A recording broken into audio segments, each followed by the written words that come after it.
who seduced a nation, and no one talks about it. The untold story of Delilah. There are stories in the Bible that people read, but never truly understand. Stories of power, betrayal, and dangerous desire. But this one is different, because it is not just about a man who fell, it is about a woman who didn't just seduce a man. She seduced a nation, and almost no one talks about it. Her name was Delilah. The land of Israel was not at peace. It was a time of chaos, fear, and oppression. The people cried out for deliverance, but instead of kings, God raised judges. Warriors, chosen, different, and among them, one name stood above the rest, a man feared by enemies, yet misunderstood by his own people. His name was Samson. Before Samson was born, he was already chosen. An angel appeared, not to a king, but to a barren woman. And the message was clear: you will give birth to a son, and he will begin to deliver Israel. But there was a condition: the child would be a Nazirite. No wine, no unclean thing, and most importantly, no razor would ever touch his hair. Because his strength would not come from muscles, but from God, Samson grew. And with him, his power, not normal strength, not human strength. This was something else. He tore a lion apart with his bare hands. He defeated armies alone. He carried city gates like they weighed nothing. To his enemies, he was a nightmare. To his people, a mystery. But even the strongest man has a weakness. And Samson's weakness was not war. It was not fear. It was not even pride. It was women. Desire would take him where discipline could not, and one day, that weakness would lead him straight to Delilah. Strength can make a man feared. Power can make him unstoppable. But there is something far more dangerous than weakness: the illusion of control. Because the same man who could tear apart a lion could not control his own desires. And that is where the story begins to change. The strength of Samson was not normal. It wasn't built in a battlefield. It wasn't trained in a gym. It was given, a divine force, resting upon a human life. But this power came with a covenant. A sacred agreement between man and God. The Nazirite vow. This vow was not just about rules, it was about identity.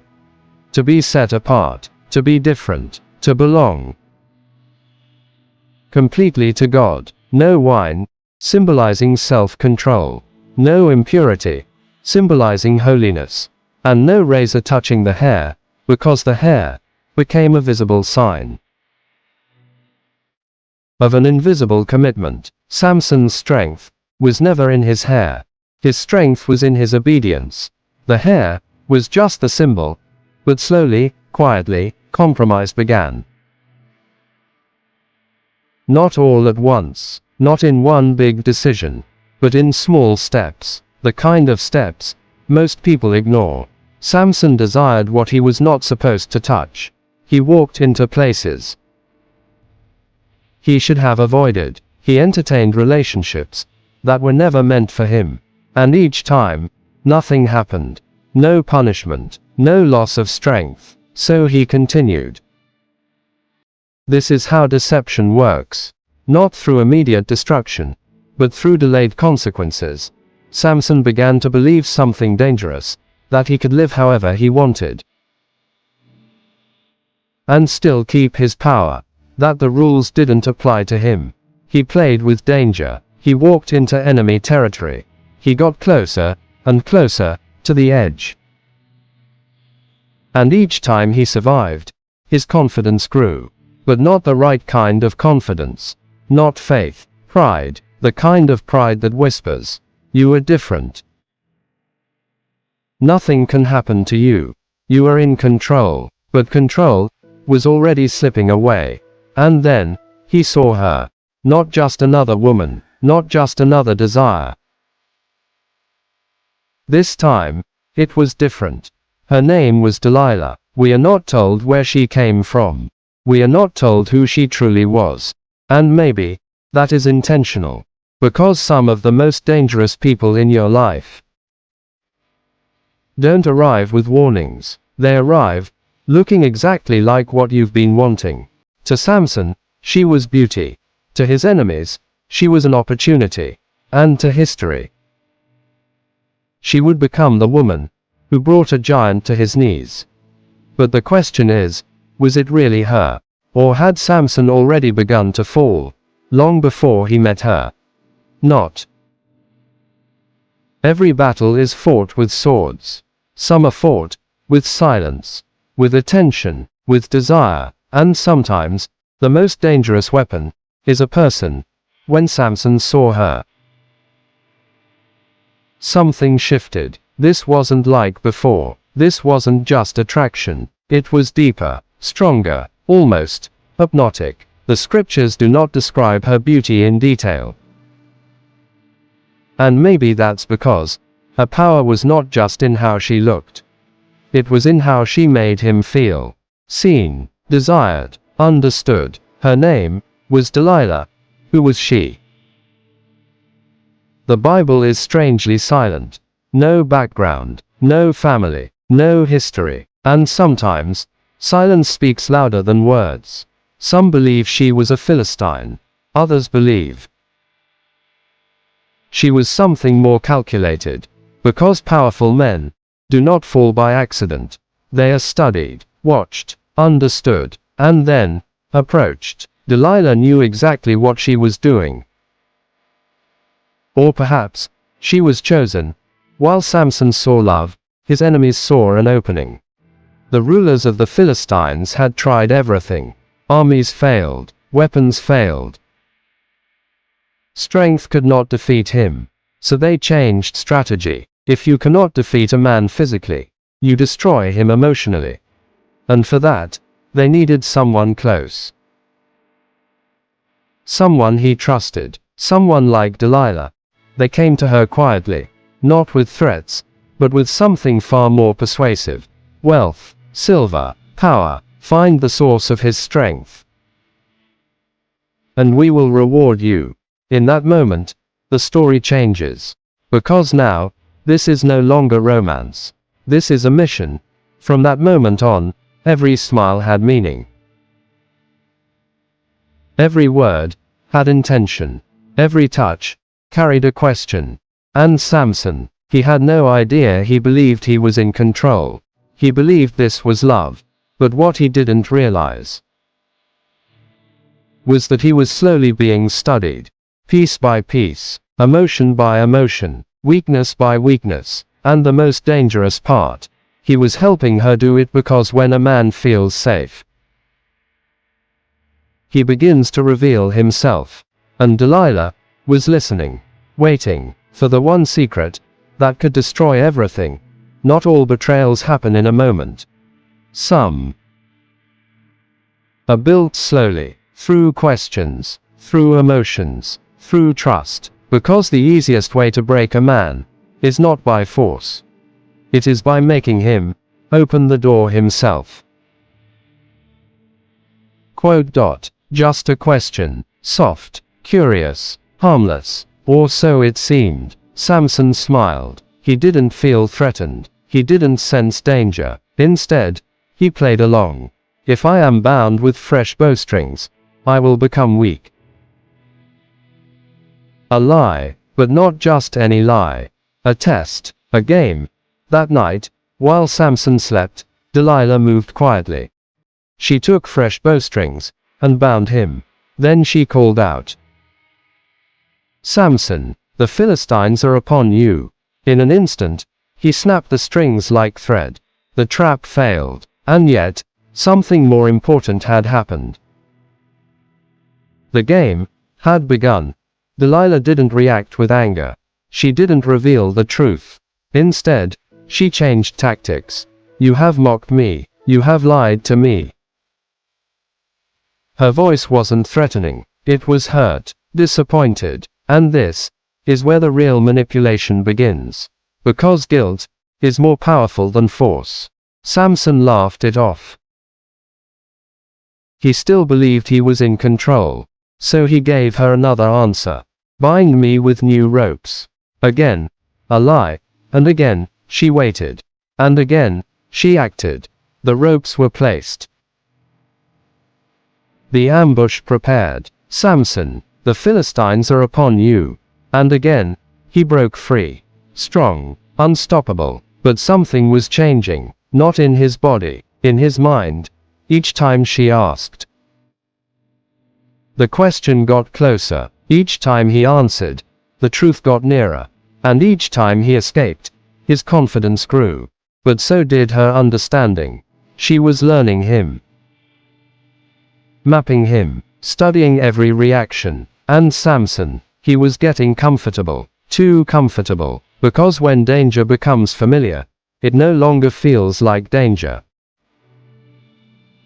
It feels like control, but control was slipping away. And soon, the question would no longer be a game. It would become persistent, relentless, inescapable. Until even the strongest man would break. Strength is not always broken in battle. Sometimes, it is worn down. Slowly, quietly, repeatedly, not by force, but by pressure. By now, Delilah had changed her strategy. No more patience, no more waiting. Now, she pressed him. Every day, every moment, the same question, again and again. Tell me the secret of your strength. Not once, not twice, but constantly. When he woke up, when he rested, when he tried to think, there was no silence anymore. At first, Samson resisted. He laughed. He deflected. He gave half-truths, disguised as jokes. But something was changing. The mind can only carry pressure for so long. And what strength could not break? Persistence began to weaken. This wasn't just a conversation anymore. It was psychological warfare, a battle of endurance. And Samson was growing tired. Delilah shifted again. She stopped asking and started accusing. How can you say you love me when you won't trust me? Love became the weapon. Not anger, not force, emotion. She made him feel guilty. Made him feel distant. Made him feel like he was the problem. And this is where many fall. Because the desire to prove love can make people reveal what they should protect. Samson began to weaken. Not physically, but mentally. The constant pressure, the emotional weight, the need to satisfy her, it started to break his resistance. His answers became less careful, less guarded. He moved closer and closer to the truth. And Delilah knew it, she could feel it, the wall was cracking. Then finally, after relentless pressure, after emotional exhaustion, Samson gave in, not all at once, not dramatically, but slowly, like a man too tired to fight anymore. He told her the truth. No razor has ever touched my head, for I have been dedicated to God from birth. If my head is shaved, my strength will leave me. In that moment, everything changed. Not because he lost his strength, but because he gave away the one thing he was meant to protect. His identity, his covenant, his secret. And Delilah, for the first time, knew the truth. No more guessing. No more testing. Now, she had everything she needed. And the strongest man alive had just placed his life in the hands of the one person sent to destroy him. There are moments in life when a single decision cannot be undone, not because it is powerful, but because it is final. And what happens next cannot be reversed. Samson had spoken. The truth was now in the open, and Delilah listened carefully, not with shock, not with fear, but with understanding, because this was not emotion anymore. This was confirmation, the final piece of the puzzle. She now knew exactly what to do that night. Everything felt normal. Too normal. The room was quiet. The air calm. Samson rested beside her, unaware that the world he trusted was about to change forever. Delilah acted gently, softly, like nothing had changed. But inside her mind, everything had already ended. She called for the men. Quietly, carefully, no noise, no alarm, just preparation. As Samson slept, something moved in the shadows. A barber's hand, a quiet blade, a moment of stillness, and then, the first strand fell. Then another, and another. The symbol of his vow was disappearing, hair by hair. Without resistance, without awareness, without war, because the strongest man in the world was asleep, beside the one who had studied him more closely than anyone else. And then it was done. The hair was gone, the covenant broken, the symbol removed, the protection lifted. Delilah stepped back, quiet, still, no celebration, no emotion. Just completion. Then she called out, "Samson, the Philistines are upon you." Samson woke up slowly, disoriented, unaware. He stretched, like before, like every other time. He expected power, he expected victory, he expected nothing had changed. But this time, something was different. The atmosphere felt empty, silent, wrong, and for the first time, he realized, something inside him was gone. There is a moment in every downfall, when reality finally catches up, not instantly, not loudly, but unmistakably. And in that moment, denial becomes impossible. Samson stood up disoriented, but not afraid. He had done this before, many times, captured, threatened, surrounded. And every time, he won. So even now, even in this silence, he believed nothing had changed. He said to himself, "I will go out as before, and shake myself free." But this time, something was missing. He moved forward, confident, familiar, but the strength did not respond. No surge, no power, no divine force, just emptiness. And for the first time, fear entered his heart. Not fear of enemies, but fear of absence. Because when a man who has always been strong suddenly feels nothing, it is not weakness that scares him, it is loss. The Philistines did not hesitate. They rushed in all at once, not afraid anymore, not cautious anymore, because now the legend could bleed. They grabbed him, bound him, overpowered him easily. The man who once tore lions apart now could not break rope. The man who once tore lions apart now could not break rope. The man who defeated armies alone now could not stand free. Then came the cruelty. They did not just defeat him, they dismantled him. His eyes were taken, darkness replaced vision, light disappeared, and the world he once ruled vanished. No battlefield, no escape, no direction, only silence and humiliation. They brought him to Gaza, not as a warrior, not as a judge, but as a prisoner, a spectacle, a reminder. He was forced to grind grain, like an animal. Day after day, motion after motion, no purpose, no glory, only repetition. And the nation that once feared him now laughed, because the strongest man in Israel had become a shadow of himself. And somewhere in that darkness, Samson began to understand something. Strength was never just power, it was purpose, and purpose had been lost long before his strength was. There are moments when everything a man has lost becomes the very thing that leads him back. Not to his old life, but to his final purpose. In the darkness of Gaza, Samson stood still. Blind, broken, forgotten by the world that once feared him. Every day was the same. Stone turning. Endless motion, silence. But something inside him was changing. Not his strength, not yet. His understanding. For the first time in his life, there was no distraction. No pride, no illusion of control, only truth. And in that silence, he remembered everything. The calling, the vow, the purpose. The strength was never his. It was given. And it was never meant for ego, it was meant for purpose. And slowly, something begins to shift. Not outside, inside. One day, surrounded by enemies, mocked and humiliated,